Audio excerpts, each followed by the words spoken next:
अश्वत्थ बोला, ये बात मुझे बतानी जरूरी नहीं समझी। आदित्य हैरान रह गया और बोला, हे भगवान, भाई ऐसा क्यों बोल दिया? आप मुझे पीटने वाले तो नहीं हो? अश्वत्थ बिना एक्सप्रेशन के बोला, क्या लगता है मैं तुम्हें हर बार बात पर पीटता रहता हूँ? आदित्य अवोड़ हंसी हंसते हुए बोला, मैं ऐसा नहीं कह रहा हूँ। अश्वत्थ बोला, जाकर मिस्टर कल्याण को रिस्पेक्टफुली लेकर आओ, मुझे उनसे बात करनी है। सब लोग हैरान रह गए। आदित्य अपना सिर खुजाते हुए बोला, पर क्यों? बाकी सब तो को समझ आ गया था कि अश्वत्थ क्यों मिस्टर कल्याण से मिलना चाहता है, पर आदित्य तो बुद्धू था, उसे समझ नहीं आ रहा था। अश्वत्थ बोला, जितना कहा है उतना करो, अपना दिमाग मत लगाओ। आदित्य जल्दी से उठकर खड़ा हुआ और भागते हुए मिस्टर कल्याण के पास गया और उनके पास आके अचानक से रुका। उसे देखकर मिस्टर कल्याण भी डर गए। उन्होंने अपने सीने पर हाथ रखा और एक गहरी सांस ली। आदित्य उनको ग्रीट करते हुए बोला, आई एम रियली सॉरी, और अफोर्ड तरीके से मुस्कुराते हुए बोला, मैं आपको जरूर पागल खाने से भागा हुआ पागल लगता हूँ ना? मिस्टर कल्याण उसे अजीब नज़रों से घूरने लगे और मन में बोले, ये इतना फनी क्यों है, हमेशा लोगों को हंसाता फिरता रहता है। मिस्टर कल्याण बोले, नहीं, मुझे तुम पागल नहीं लगते, तुम काफ़ी फनी हो। आदित्य हंसने लगा। ओरियन बोला, ये मिस्टर कल्याण को बुलाने गया है कि हंसी मजाक करने गया है? ये किस बात पर हंस रहा है? ओजस बोला, वो बिना बात के भी हंसते ही रहते हैं, टॉपिक ना हो तो भी। ओहस बोला, अब रहने भी दो, ले आएगा। आदित्य बोला, जैसा भी मैंने आपको प्रॉमिस किया था, मैंने अपने भाई को मना लिया है और थोड़ा अपनी तरीके से तारीफ सुनने के लिए बोला। आपको तो पता ही है मेरे भाई किसी से भी नहीं मिलते। आपको पता है मैंने उन्हें मनाने के लिए क्या क्या नहीं किया, तब जाकर वो माने हैं। मिस्टर कल्याण बहुत एक्सपीरियंट थे। उन्होंने आदित्य के सफ़ेद झूठ को पकड़ लिया। उन्हें मन ही मन बहुत हंसी आ रही थी। वो बोले, क्या क्या किया तुमने? आदित्य बोला, आप जानकर क्या करेंगे, आपको अपनी वाइफ की एक पेंटिंग बनवानी है ना? मिस्टर कल्याण ने हामी भरी। आदित्य बोला, फिर चलिए। आदित्य उन्हें लेकर आया तो ओहस अपनी सीट से उठ गया और उन्हें बैठने के लिए कहा। मिस्टर कल्याण ने अश्वत्थ को ग्रीट किया। अश्वत्थ और बाकी सब ने भी उन्हें ग्रीट किया। मिस्टर कल्याण बोले, आपके भाई ने कहा कि उन्होंने आपको बहुत मुश्किल से मनाया है। आदित्य बेटा ही था कि वो हैरान रह गया। उसने सोचा नहीं था कि मिस्टर कल्याण आते ही उसका भांडा फोड़ देंगे। वो मन में मिस्टर कल्याण को कोस रहा था। आदित्य बात बदलते हुए बोला, भाई आपको क्या बात करनी थी, सीधे पॉइंट पर आइए ना। अश्वत्थ बोला, तुम लोग चुप रहोगे तब तो मैं बोल पाऊंगा। आदित्य चुप हो गया। सबको बड़ी हंसी आ रही थी। मिस्टर कल्याण बोले, मिस्टर आर्यन, मैं आपसे रिक्वेस्ट करना चाहता था कि क्या मैं उस आर्टिस्ट से अपनी वाइफ की पेंटिंग बनवा सकता हूँ? एक्चुअली मैंने कहीं बड़े बड़े आर्टिस्ट से उसकी पेंटिंग बनवाई है, लेकिन मैं जो भाव अपनी बीवी के चेहरे पर देखता था, मेरे लिए प्यार, चिंता, उन सब इमोशन को वो सब पेंटिंग में बिल्कुल भी शो नहीं कर पाते। मैं किसी भी पेंटिंग से खुश नहीं हूँ, लेकिन जब मैंने आपके भाई की पेंटिंग देखी, मुझे लगा एक बार मुझे अपना लक ट्राई करना चाहिए। मेरी वाइफ को गुजरे हुए 4 साल बीत गए हैं। मेरी वाइफ ने मेरे हर सुख दुख में मेरा साथ दिया है। मैं उससे बहुत प्यार करता हूँ और उसकी याद में एक पेंटिंग बनवाना चाहता हूँ जिसमें रियल इमोशन हो। अश्वत्थ अच्छे से समझ पा रहा था कि मिस्टर कल्याण क्या चाहते हैं। असद बोला, आई कैन अंडरस्टैंड, आप अपनी वाइफ को कितना प्यार करते हैं। मिस्टर कल्याण बोले, तो क्या वो आर्टिस्ट मेरी वाइफ की पेंटिंग बना सकता है? असद बोला, आई विल मेक श्योर वो आपकी वाइफ की पेंटिंग बनाए। ये सुनकर मिस्टर कल्याण हैरान रह गए और बोले, क्या वो एक फीमेल आर्टिस्ट है? असद बोला, सी इज माई वाइफ। ये सुनकर मिस्टर कल्याण हैरान रह गए और मन में बोले, कल तक तो मिस्टर आर्यन इंडिया के मोस्ट एलिजिबल बैचलर थे, आज अचानक से शादी कर ली। और अश्वत्थ को कॉन्ग्रेचुलेसन कहते हुए बोले, कॉन्ग्रेचुलेसन मिस्टर आर्यन। असद बोला, क्या आप एक फेवर कर सकते हैं? मिस्टर कल्याण बोले, मैं आप पर फेवर आप मुझ पर कर रहे हैं, फिर भी आप बताइए मैं आपके लिए क्या कर सकता हूँ? असद बोला, मेरे भाई ने बताया कि आप आर्टिस्ट को फेम दिलाने में हेल्प करते हैं, उनकी पेंटिंग्स की एग्जीबिशन लगवाते हैं। बात यह है कि मेरी वाइफ के लिए भी मैं एक ऐसा इंसान खोज रहा हूँ जो उसकी हेल्प कर सके। क्या आप ये कर सकते हैं? मिस्टर कल्याण खुश होते हुए बोले, ये तो मेरी खुश नसीबी होगी आपके लिए कुछ करना। और मैंने पेंटिंग देखी है और पूरे दाव के साथ कह सकता हूँ कि आपकी वाइफ की 100% टैलेंटेड आर्टिस्ट है। असद बोला, ठीक है तो फिर कल हम आर्यन पैलेस में मिलते हैं। आप अपनी वाइफ की कोई फ़ोटोग्राफ लेकर आइएगा। मेरी वाइफ कल अपनी यूनिवर्सिटी नहीं जाएगी। मिस्टर कल्याण बोले, क्या आपकी वाइफ यूनिवर्सिटी में टीचर है? ये सुनकर अब्रम जो वाइन पी रहा था, अचानक से उसके मुंह से वो वाइन बाहर निकल आई। सब उसे देखने लगे क्योंकि वो वाइन का फव्वारा ओरमन और ओजस के कपड़ों से होते हुए गुजरा था। ओरमन चिढ़ते हुए बोला, क्या कर रहे हो? अब्रम बोला, सॉरी। मिस्टर कल्याण ने टीचर कहा तो निकल गया। मिस्टर कल्याण बोले, टीचर नहीं है तो फिर? बीच में ही ओजस टिश्यू पेपर से अपने कोट को पर लगे वाइन को पोंछते हुए बोला, वो टीचर नहीं है, सेकंड ईयर की स्टूडेंट है। ये सुनकर मिस्टर कल्याण हैरान रह गए। उनकी शक्ल देखकर कोई भी कह सकता था कि उन्होंने कोई ऐसी चीज़ सुन ली हो जिसे सुनकर कोई भी विश्वास नहीं कर सकता। वो हैरान होते बोले, स्टूडेंट, वो भी सेकंड ईयर? मतलब क्या वो अभी अभी 21-22 की है? आदित्य अपने मुंह में एक स्वीट भरते हुए बोला, नहीं मिस्टर कल्याण, वो 23 की है। आदित्य बहुत मासूमियत के साथ बोला था। मिस्टर कल्याण नॉर्मल हुए और बोले, सॉरी, मैं तो भूल ही गया था कि प्यार तो किसी भी एज में किसी के साथ भी हो सकती है। वो आपसे शायद 10-11 साल छोटी होगी। अश्वत्थ कुछ नहीं बोला। मिस्टर कल्याण मन ही मन बोले, आखिर वो कौन है जिसने इस शहर के सबसे पावरफुल, अमीर और मोस्ट डेंजरस आदमी का दिल जीत लिया? वो सच में बहुत स्पेशल होगी। क्या पता वो स्वर्ग से आई हुई कोई एंजल हो। और आदित्य ने जैसे कहा था कि 23 साल, वो मन ही मन अश्वत्थ को देखकर उसकी वाइफ की इमेज बनाने लगे कि उनकी वाइफ कैसी होगी। अश्वत्थ बोला, आपसे एक रिक्वेस्ट है कि आप ये बात किसी को नहीं बताएंगे कि मेरी शादी हो गई है। आपको तो पता ही होगा कि मेरी इस वक्त एक पोजीशन क्या है। मिस्टर कल्याण समझते हुए बोले, मैं समझ सकता हूँ, don't worry and thank you so much. फिर वो चले गए। ओहस जल्दी से अपनी सीट पर बैठ गया और वो भी आदित्य की तरह खाना खाते हुए अपने मुंह में टूसने लगा। अश्वत्थ ये सोचकर दिल ही दिल में बहुत खुश हो रहा था कि उसने अपनी छोटी सी वाइफ के लिए एक मेटोर खोज लिया। वो अब पार्टी में रुकना नहीं चाहता था। वह जल्दी से घर जाकर तिया को अपनी बाहों में भरकर बताना चाहता था कि वो उसका हर सपना पूरा करेगा, चाहे वो कोई भी सपना हो। सब लोग खाना खा रहे थे जबकि अश्वत्थ मन में यही सब सोच रहा था। अश्वत्थ को उसके डैड दूर से ही खड़े गौर से देख रहे थे। उन्हें आज अश्वत्थ काफ़ी बदला हुआ दिखाई दे रहा था। आज उसके चेहरे पर जो चमक थी पहले से काफ़ी अलग थी और बार बार अश्वत्थ के होठों के किनारों पर स्माइल आ रही थी, पर अश्वत्थ के फेस पर कोई भी एक्सप्रेशन नहीं था। ये बात जाहिर थी कि अश्वत्थ के दिमाग में कुछ चल रहा है। क्या चल रहा है ये पता लगाना नामुमकिन था, क्योंकि वो हमेशा एक्सप्रेशन लेस रहता था और उसकी गहरी काली आंखें तो ना जाने कितने राज छुपाए सब देखती रहती थी। उसे देखकर तो कोई भी उनकी गहराइयों में फंस सकता था। रेहान ने जब अपने डैड को अश्वत्थ को देखते हुए पाया तो वो बोला, डैड। मिस्टर आनंद बोले, आज अश्वत्थ काफ़ी बदला बदला लग रहा है। ऐसा लग रहा है जैसे वो अब बदल रहा है। मैंने कभी भी उसे मुस्कुराते हुए नहीं देखा है। जितनी बार भी उसे देखा है वो हमेशा सीरियस रहता है, लेकिन आज वो खुलकर हंस रहा है। उसकी हंसी बनावटी नहीं है। रेहान ने भी अश्वत्थ को देखा। अश्वत्थ एक परफेक्ट पोस्चर पे मैं चेयर पर बैठा था और सोच में खोया हुआ था। बार बार उसके होठों के किनारों पर स्माइल आ रही थी।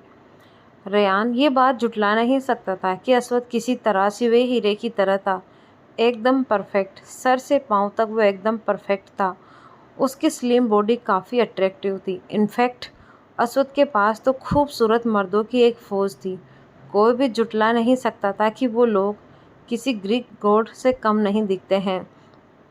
आदित्य अपने भाई को देखकर बोला, भाई क्या सोच रहे हो? खाना खा लो, क्योंकि भाभी खाना खाकर सो गई होगी।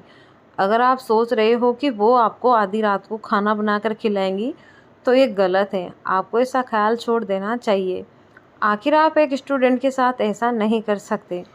अश्वथ ने उसे घूर कर देखा और बोला, चुपचाप खाना खाओ वरना तुम्हारा खाना पीना बंद करवा दूंगा।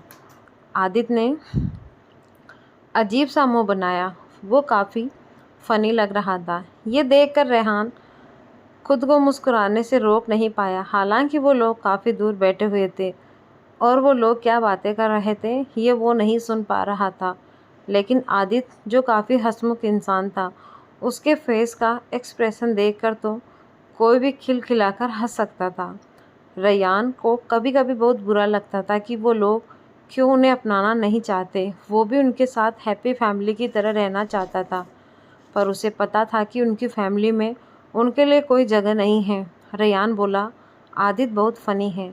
मिस्टर आर्यन ने एक आह भरी। वो कुछ नहीं बोले। तभी हंसी मजाक करते हुए ग्रुप में एक आतंकवादी अपनी प्लेट लेकर घुस आई। वो और कोई नहीं, चारवी थी। उसे देखकर सबको बहुत गुस्सा आने लगा। चारवी बोली, क्या मैं भी डिनर कर सकती हूँ? इस बार आदित्य खुद को रोक नहीं पाया और बोला, एक काम करो, हम सब लोगों का खाना खा जाओ बेटो, वैसे भी हम लोग अभी जाने वाले हैं। उसका जवाब सुनकर चारवी उसे गुस्से से घूरने लगी और बोली, मैं तुम्हारी होने वाली भाभी हूँ, तुम मुझे रिस्पेक्ट कर रहे हो? आदित्य आंखें चढ़ाते हुए बोला, तुम मेरी होने वाली भाभी माई फुट। तुमने क्या फ्यूचर देख लिया है कि तुम्हारी शादी मेरे भाई के साथ हो जाएगी? तुम्हें क्या लगता है दादाजी को बेवकूफ़ बना लिया तो क्या हमें भी बना सकती हो? और हम लोग भाई की शादी तुम्हारे साथ होने देंगे? नेवर। ये जो तुम हर किसी को बताती फिरती हो ना कि मेरा भाई बहुत जल्द तुमसे शादी करने वाले हैं, एक दिन तुम्हारी सोसाइटी में तुम्हारी इतनी बेइज्जती होगी कि किसी को मुंह दिखाने के लायक नहीं रहोगी। तुम्हें बड़ा शौक है ना डींगे हाँकने का कि मेरा भाई तुम्हें पसंद करता है, तुमसे शादी करना चाहता है। तुम्हें क्या लगता है तुम जैसी लड़की के लिए आर्यन खानदान अपने खानदान की इज्जत कम करना चाहेगा? ये नज़ारा देखकर अब्रहम भी बोला, देखिए मिस सहाय, क्या आपको समझ नहीं आता? अश्वथ तो मैं रत्ती भर भी पसंद नहीं करता, 0.000% भी नहीं। फिर क्यों हाथ धोकर पीछे पड़ी हो? तुमने तो अपने बॉयफ्रेंड को छोड़ दिया और तो और अपना अबॉर्शन भी करवा लिया, और इतनी गिरी हुई हरकत करने के बाद भी तुम दुनिया को ऐसे दिखाती हो जैसे कि तुम इस दुनिया की सबसे प्योर लड़की हो। ये सुनकर चारवी एकदम बर्फ़ की तरह जम गई। उसने सोचा भी नहीं था कि उसका ये सीक्रेट वो लोग जानते होंगे। वो कुछ नहीं बोल सकी। अश्वथ बोला, मुझे क्या तुम बेवकूफ़ समझती हो? तुम्हें क्या लगता है मैं ऐसे ही इतने बड़े एम्पायर का ओनर हूँ? वो क्या है ना, हम लोग वो नहीं हैं जो तुम जैसे लोगों को उनकी असलियत दिखाए, लेकिन हम तुम्हारी असलियत जानते ज़रूर हैं। तुम्हें क्या लगता है तुम मेरे दादाजी को इम्प्रेस करके मुझसे शादी कर लोगी और मेरी रिहाइश की महारानी बन बैठोगी? तुम हो क्या, मुझे बताओ। हाँ, ये सच है कि तुम्हारा स्टेटस बहुत बड़ा है, तुमसे कहीं अमीर लड़के शादी करना चाहते हैं, पर असल में तुम्हारा स्टेटस इतना गिरा हुआ है कि मैं तो तुमसे कभी शादी नहीं करूँगा। जो अपने बॉयफ्रेंड को दौलत के लिए छोड़ सकती हैं, अपने बच्चे को मरवा सकती हैं, वो लड़की आर्यन ख़ानदान की बहू कभी नहीं बन सकती। और जो ये तुम हर किसी को बताती फिरती रहती हो कि मैं तुमसे शादी करने वाला हूँ, तो तुम्हें बता दूँ, मैं मर जाऊँगा लेकिन तुमसे शादी नहीं करूँगा। अश्वथ बोला, और ये जो दादाजी का नाम लेकर तुम हम लोगों की परेशान करती रहती हो ना, तो फॉर योर काइंड इन्फॉर्मेशन, दादाजी अब नहीं चाहते कि मेरी शादी तुमसे हो। तो जो तुम मुंह उठाकर आर्यन पैलेस आती हो ना, दोबारा मत आना। अगर मुझे तुम कभी भी आर्यन पैलेस में दिखी तो तुम्हें धक्के मरवा के घर से बाहर निकालने में मैं बिल्कुल भी देर नहीं करूँगा। तुमने ये कैसे सोच लिया कि तुम मेरे लायक हो? कभी खुद को देखा है? मैं किसी भूतनी से शादी कर लूँगा, पर तुमसे नहीं। ये सुनकर चारवी डर से कांपने लगी। उसने कभी सोचा भी नहीं था कि अश्वथ उसकी सच्चाई जानता है। ओरेन बोला, क्या तुम भूल गई हो बिग बॉस कौन है? वो इस शहर के सबसे पावरफुल और इंडिया के रिस्ट पर्सन हैं। चारवी को अब डर लगने लगा था। वो अच्छे से जानती थी कि अश्वथ कितना खतरनाक है। उसे लोग ऐसे ही डेविल नहीं कहते। अश्वथ धोखा देने वालों को रातों रात गायब करवा देता था। उनके साथ क्या होता था ये कोई नहीं जानता था। चार्वी को डर लगने लगा कि कहीं अश्वथ उसके साथ भी ऐसा कुछ ना कर सके। वो खुद को कोस रही थी कि वो ये बात कैसे भूल सकती थी कि अश्वथ कितना पावरफुल और कितने बड़े एम्पायर का मालिक है, उसके कितने बड़े बड़े कॉन्ट्रैक्ट हैं। अश्वथ बोला, अगली बार अगर तुम्हारी शक्ल देखने को मिली तो मैं बर्दाश्त नहीं करूँगा, सो प्लीज़ गेट आउट। तुम लड़की हो इसीलिए छोड़ रहा हूँ, वरना जो मुझे धोखा देते हैं या धोखा देने की कोशिश करते हैं उनके साथ क्या होता है ये तुम्हें पता है। चार्वी वहाँ से रोते हुए भाग गई। उसे ऐसे रोते हुए मिस्टर आर्यन की बीवी जैना ने देख लिया, वो उनकी बेटी ने भी। चरन्या बोली, मम्मी चार्वी को क्या हुआ? वो तो अश्वथ के पास गई थी ना। जैना बोली, मुझे क्या पता, वैसे भी वो चार्वी को बिल्कुल भी पसंद नहीं करता। क्या पता उसने उसकी इंसल्ट कर दी हो। अगर चार्वी ने हमारा काम करने से मना कर दिया तो हम कभी भी उस पैलेस में एंटर नहीं हो पाएंगे। तुम्हें नहीं पता कितनी मुश्किल से मैंने इस बेअक्ल को लड़की को इस काम के लिए राजी करवाया था, ये कहकर कि अगर अश्वथ से उसकी शादी हो जाती है तो वो रानी की तरह रहेगी। लेकिन ये रोते हुए कहीं जा रही है। फिर वो दोनों भी बाहर चली गई। चार्वी घर चली गई थी। जैना और चरन्या हैरान रह गई थी। जैना गुस्से में बोली, ये बेवकूफ़ लड़की कहाँ चली गई? चरन्या बोली, मम्मी अब क्या करेंगे? जैना बोली, नहीं, ऐसा नहीं हो सकता, हमें उस आलीशान पैलेस में घुसना ही होगा। चरन्या बोली, बट मॉम हमारे पास भी तो पैसा, स्टेटस सब कुछ है। जैना उसके सिर को मारते हुए बोली, बेवकूफ़ लड़की, हमारे पास जो है तुम्हें लगता है वो काफ़ी है? उनके पास देखो कितना पैसा है, कितनी पावर है। वो चाहे तो पूरे इंडिया को खरीद सकते हैं। उनका घर भी कितना लग्जरीज है। चरन्या बोली, आई नाउ मॉम, पर डैड ये कभी नहीं मानेंगे। हमारे पास सब कुछ है, उन्होंने हमें सब कुछ दिया है। जैना बोली, दिया नहीं है, मैंने उस ओमजा से छीना है, समझी? तब जाकर तुम लोगों को ये ऐसो आराम की ज़िंदगी जी रहे हो, वरना कहीं सड़क पर पड़े होते। आज तक तारुस को नहीं पता कि तुम उसकी बेटी हो ही नहीं। ये सुनकर चरन्या बोली, आई नाउ मॉम, आप बार बार क्यों दिलाती रहती हो? जैना बोली, तो तुम भी मुझे ये मत कहो, मैंने ऐसो आराम की लाइफ के लिए क्या क्या नहीं किया, तुम नहीं जानती। अब चलो बाद में सोचते हैं इस चार्वी सहाय का करना क्या है। और वापस अंदर आ गए। मिस्टर वशिष्ठ ने पार्टी एक बहुत बड़े प्रोजेक्ट के पूरे होने पर रखी थी और साथ ही अब वो बिजनेस से रिटायर होने वाले थे और उनके बिजनेस का वारिस उन्होंने अपने इकलौते बेटे अभय वशिष्ठ को अनाउंस कर दिया था। सब तालियां बजाने लगे। जैना चरन्या से बोली, तुम क्या चाहती हो कि तुम्हारे डैड अपना सब कुछ अपने बड़े बेटे को ऐसे ही दे दे और हम सब भीख मांगते फिरे? चरन्या इरिटेट होते हुए बोली, मम्मी उनके पास पहले से ही इतना पैसा है, हम उनके पैरों की धूल के बराबर भी नहीं हैं। आप इतनी लालची कैसे हो सकती हैं? क्या आपको इतना पैसा भी कम पड़ रहा है? वो अपने भाई और डैड के पास चली गई। चरन्या मन ही मन अपनी माँ से नफ़रत करने लगी थी, क्योंकि उसकी वजह से आज वो एक सिंगल पेरेंट्स बनकर रह गए थे। उसके प्यार को उसे दूर कर दिया था। और तो और बार बार ये याद दिलाती थी कि मिस्टर आर्यन उनके सगे पिता नहीं हैं, जबकि मिस्टर आर्यन उससे बहुत प्यार करते थे। वो हर चीज़ लाकर देते थे जो उनसे मांगती थी। जैना हमेशा यही कहती थी कि जिस दिन मिस्टर आर्यन को ये बात पता चलेगी वो अपने बेटों के पास चले जाएंगे उन्हें छोड़कर। चरन्या मन में बोली, मुझे ये समझने में बहुत देर हो गई।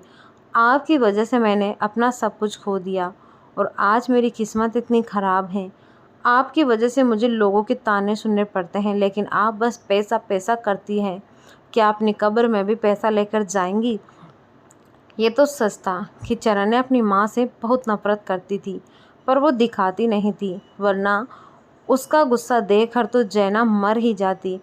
एक वक्त था जब चरन्या ने अपनी माँ की बातों में आकर अस्वद को बहुत बुरी तरीके से एक गहरा जख्म दिया था। ये कुछ 8 साल पहले की बात थी। उसने एक लड़की और अस्वद का नाम खराब करने की कोशिश की थी। वो लड़की कोई और नहीं बल्कि ओरमन की बहन थी, जिसके साथ अस्वद के नाजायज़ संबंध हैं, ये कहकर दोनों का नाम खराब कर दिया था। ओरमन की बहन सिप्ता, जिसकी शादी होने वाली थी, इस झूठी खबर के फैलते ही लड़के वालों ने रिश्ता तोड़ दिया था और सिप्रा को बहुत बुरा भी कहा था, यहाँ तक कि उसे कैरेक्टर लेस भी कहा था। सिप्रा बहुत मासूम और सेंसिटिव लड़की थी। अस्वद और उसके बीच भाई बहन का रिश्ता था। वो ये बात सहन नहीं कर पाए और उसने अपने घर की छत से कूदकर जान दे दी। सभी को इस बात से बहुत गहरा सदमा पहुंचा था। उस वक्त अस्वद अपनी कामयाबी के 7वें आसमान को छू रहा था। इस वाक़ये से उसके बिजनेस पर भी बहुत इफ़ेक्ट पड़ा था। वो सिप्रा को अपनी सगी बहन से भी ज़्यादा प्यार करता था। अस्वद उस टाइम डिप्रेशन में चला गया था और 1 महीने तक अपने रूम में ही लोग था। हालांकि इन्वेस्टिगेशन से सारा मामला समझ आ गया था और जल्दी असली न्यूज़ भी दुनिया के सामने आ गई थी। तब से ही अस्वद चरन्या से बेइंतहा नफ़रत करता था।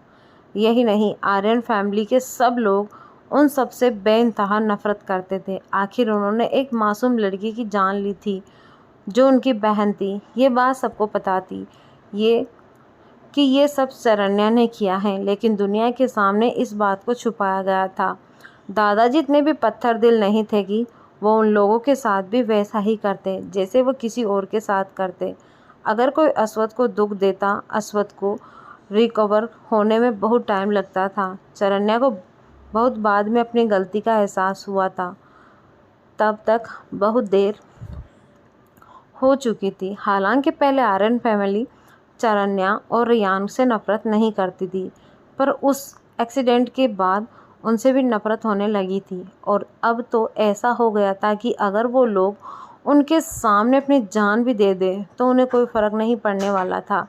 अस्वद और बाकी सब ने जाने के लिए मिस्टर वशिष्ठ से परमिशन मांगी। मिस्टर वशिष्ठ अस्वद को छेड़ते हुए बोले, अच्छा, अब तुम्हारी शादी हो गई है, इसीलिए तुम पार्टी में और रुकना नहीं चाहते। आखिर हर मर्द शादी होने के बाद बदल ही जाता है। ये सुनकर अस्वद का मुंह बन गया और वो कुछ नहीं बोला। आदित्य बोला, अरे अंकल, ऐसा नहीं है। दरअसल कल हमें एक बहुत ही इम्पोर्टेंट मीटिंग करनी है और कल भाई का शेड्यूल सुबह से ही बहुत बिजी है। उनके पास तो सांस लेने के लिए भी फुर्सत नहीं है। आप शादी का नाम लेकर मेरे भाई को छेड़ नहीं सकते मिस्टर आर्यन। मिस्टर वशिष्ठ हंस पड़े और बोले, बेटा, आदमी कितना भी बिजी क्यों ना हो, अपनी बीवी के लिए कहीं ना कहीं से टाइम निकाल ही लेता है। अब्रहम बोला, आपको गलतफहमी हुई है अंकल, भाभी को तो यूनिवर्सिटी जाना है, टाइम ही नहीं मिलेगा। मिस्टर वशिष्ठ उसे घूरकर देखने लगे। वो उसे ऐसे देख रहे थे जैसे अब्रहम कोई बहुत बड़ा बेवकूफ़ हो। अब्रहम बोला, आप मुझे ऐसे क्यों देख रहे हैं, मैंने कुछ गलत कह दिया? मिस्टर वशिष्ठ बोले, बेटा, तुम्हारी गर्लफ्रेंड है? अब्रहम बोला, नहीं अंकल। क्यों? मिस्टर वशिष्ठ उसके कंधे को थपथपाते हुए बोले, तब तुम नहीं समझ सकते। जब तक तुम्हारी शादी नहीं हो जाती या फिर कोई लड़की नहीं पटा लेते, तुम नहीं समझोगे। ये सुनकर सब लोग हंस पड़े। बेचारा अब्रहम मुँह बनाता रह गया। मिस्टर वशिष्ठ बोले, अब देखो भाई, तुम लोगों में से सबसे अखंड सिंगल आदमी की शादी हो गई है। अब ये बताओ उसके बाद किस किस की बारी है? ये सुनकर सब एक दूसरे का मुंह देखने लगे। आदित्य बोला, मैं तो चाचा बनने के बाद ही शादी करूँगा, क्योंकि अभी तो मैं खुद बच्चा हूँ। मिस्टर वशिष्ठ बोले, मैंने तुमसे नहीं पूछा बेटा, मुझे पता है तुम बच्चे हो। ये सुनकर आदित्य में घूर कर देखने लगा। मिस्टर वशिष्ठ सेलचन को देखने लगे। सेलचन उनको देखकर एक पल के लिए शक पका गया और बोला, आप मुझे ऐसे क्यों देख रहे हैं? मिस्टर वशिष्ठ बोला, तुम कब शादी कर रहे हो? सेल्वन ये सुनकर शॉक रह गया और बोला, आप ऐसा क्यों पूछ रहे हैं? मिस्टर वशिष्ठ कुछ नहीं बोले और हंस पड़े। अब्रहम बोला, अंकल, हम अब चलते हैं। एक दिन हम आपके घर डिनर पर आएंगे और अस्वद की तरफ से हम वादा करते हैं कि आप उनकी वाइफ से ज़रूर मिलेंगे, और वो भी बहुत जल्द।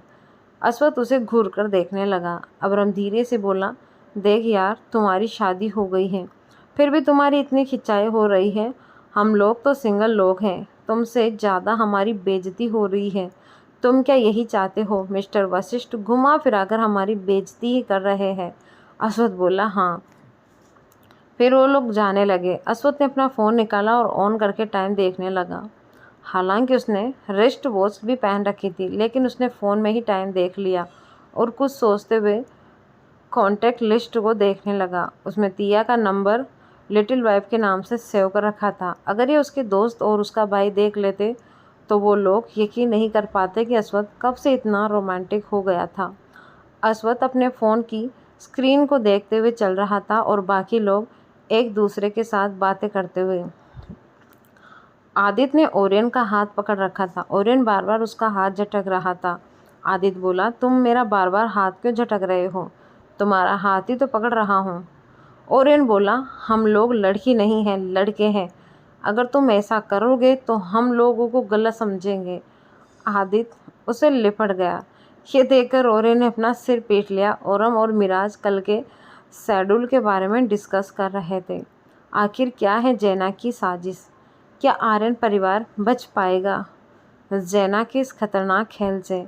क्या अस्वद अपने और तिया के रिश्ते को इन मुसीबतों से पार ले जा पाएगा? सब अपने आप में मस्त थे। तभी अचानक से अस्वद से कोई टकराया। वो और कोई नहीं, अस्वद के डैड थे। अस्वद सॉरी कह रहा था कि उसने उन्हें देखा और चुप हो गया। सभी उन्हें देखा। सब अजीब तरीके से मिस्टर आर्यन को घूर रहे थे। आदित्य गुस्से में कांप रहा था। ओरियन, जिसका हाथ आदित्य ने पकड़ रखा था, वो उसके गुस्से को महसूस कर रहा था। ओरियन ने आदित्य को संभाला और धीरे से बोला, कंट्रोल योरसेल्फ। यहाँ हम कोई तमाशा नहीं कर सकते, बिग बॉस है ना। पर आदित्य, जिसका दिल बचपन में ही उसके पिता की वजह से बुरी तरह से टूट गया था, वो अभी तक संभला नहीं था। आदित्य एक प्योर और सॉफ्ट हार्टेड पर्सन था और फैमिली में सबसे ज़्यादा उसे ही प्यार किया जाता था, क्योंकि उसे अब भी प्यार की ज़रूरत थी।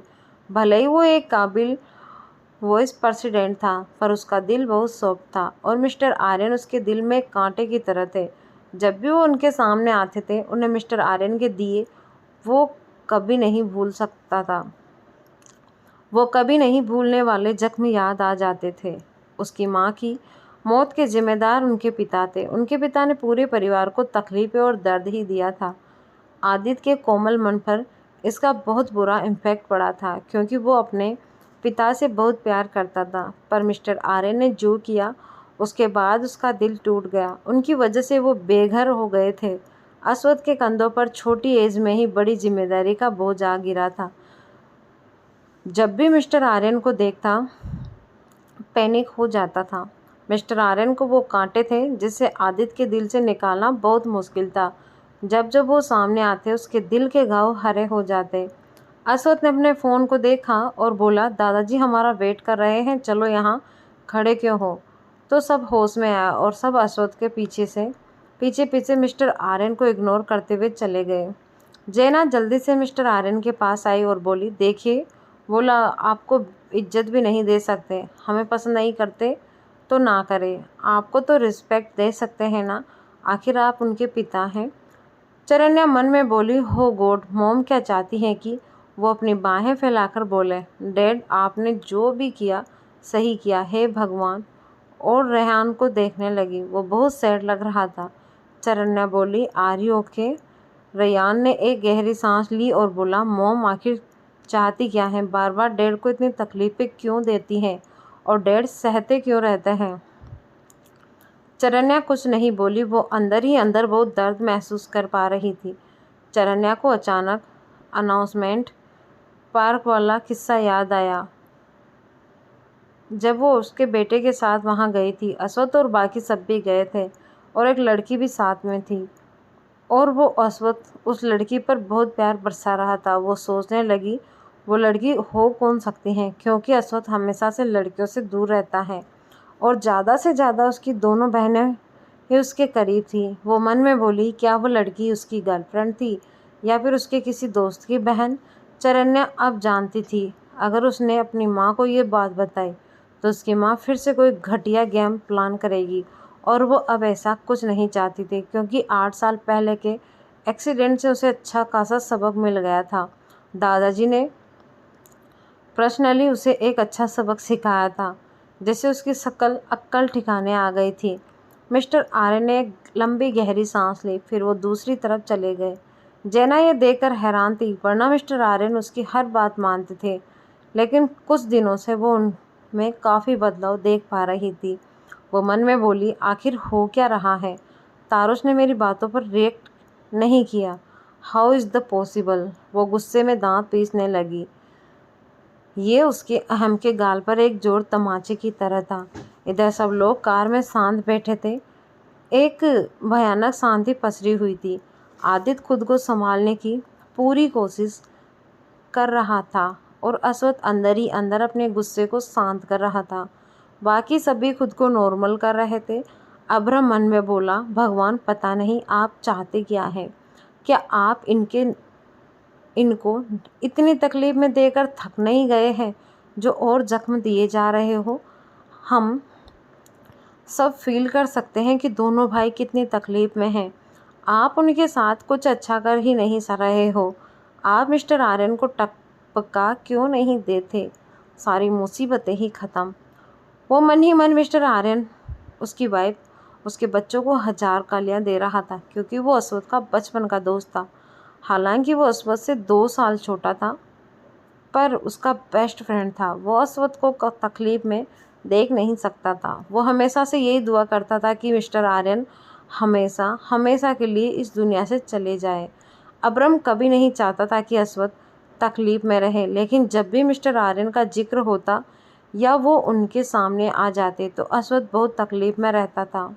अब्रम का मन करता था कि वो पर्सनली मिस्टर आर्यन से पूछ ले, उन्हें क्या मज़ा आता है जो बार बार उनके सामने आ जाते हैं।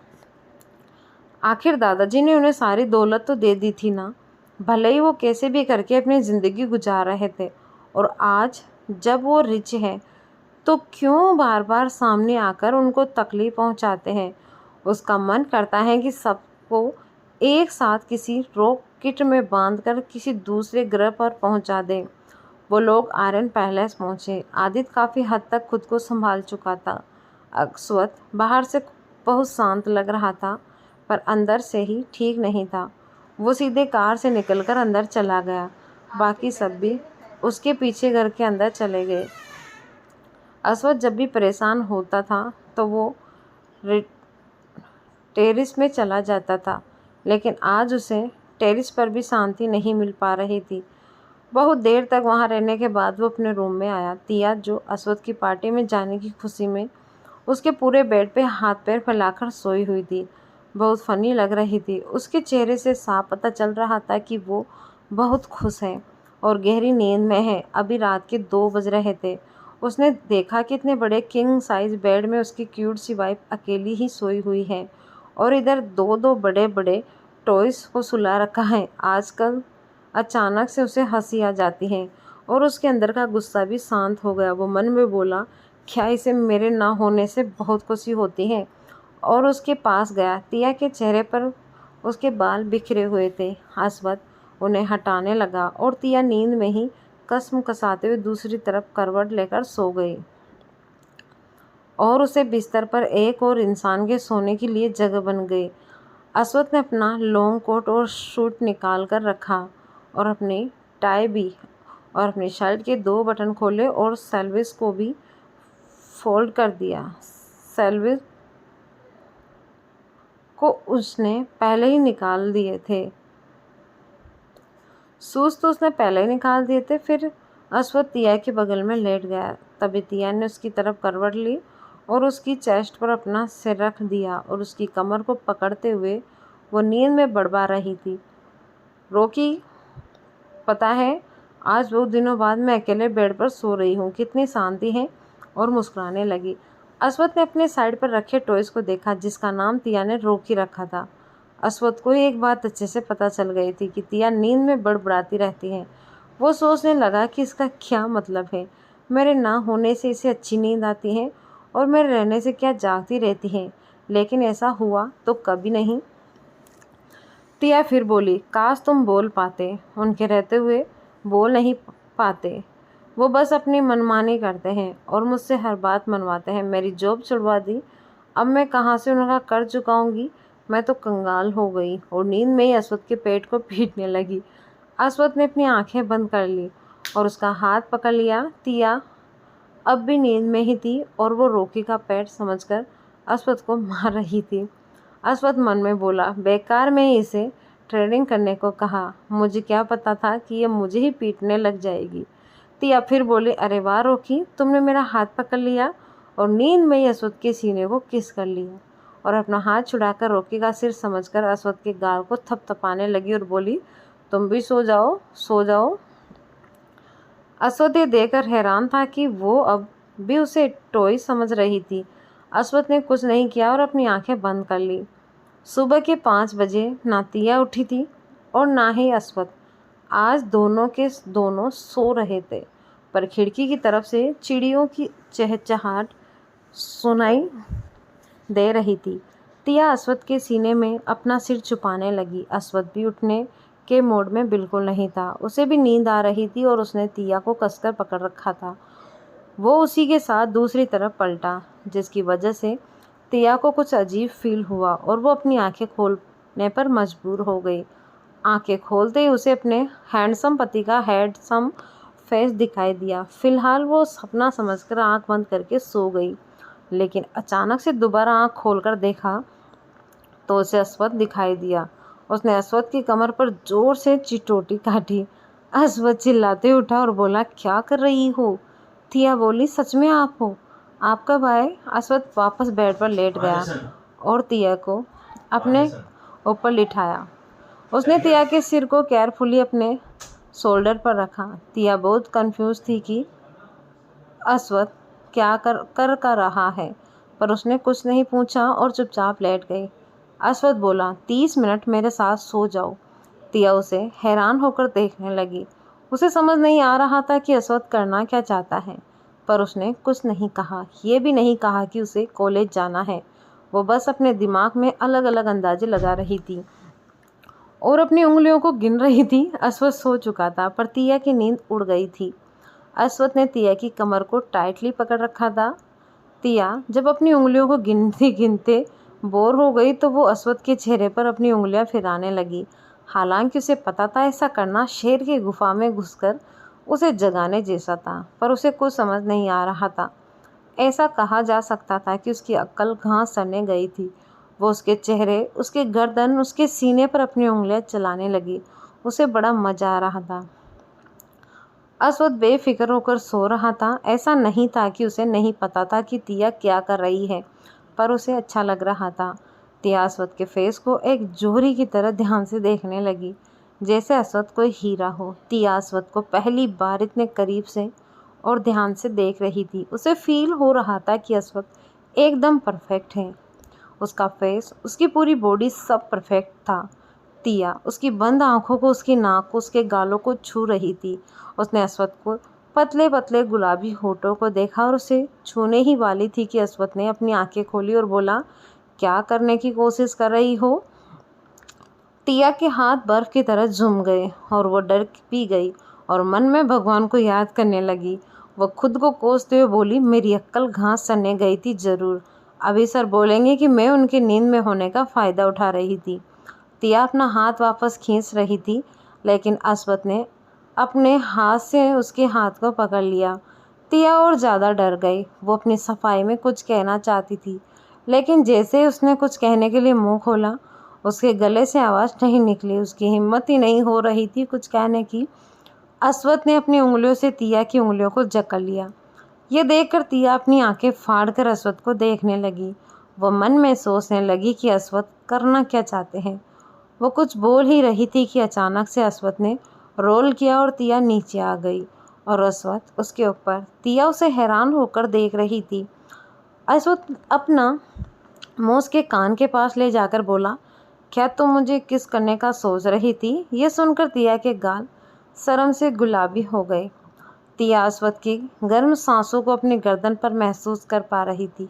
वो पहली बार ऐसा महसूस कर रही थी। अस्वद की गर्म सांसों ने उसके पूरे बॉडी में सिरहन पैदा कर दी थी। तिया का एक हाथ अस्वद के पीठ पर था और दूसरा अस्वद ने जकड़ रखा था। अस्वद ने उसे देखा। उसके गाल शर्म के मारे गुलाबी हो गए थे।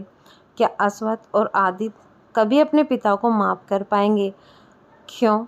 तारुस का व्यवहार बदला हुआ था। क्या अस्वद और तिया एक हो जाएंगे या फिर कोई नई मुसीबत उनके बीच दीवार बनकर खड़ी हो जाएगी?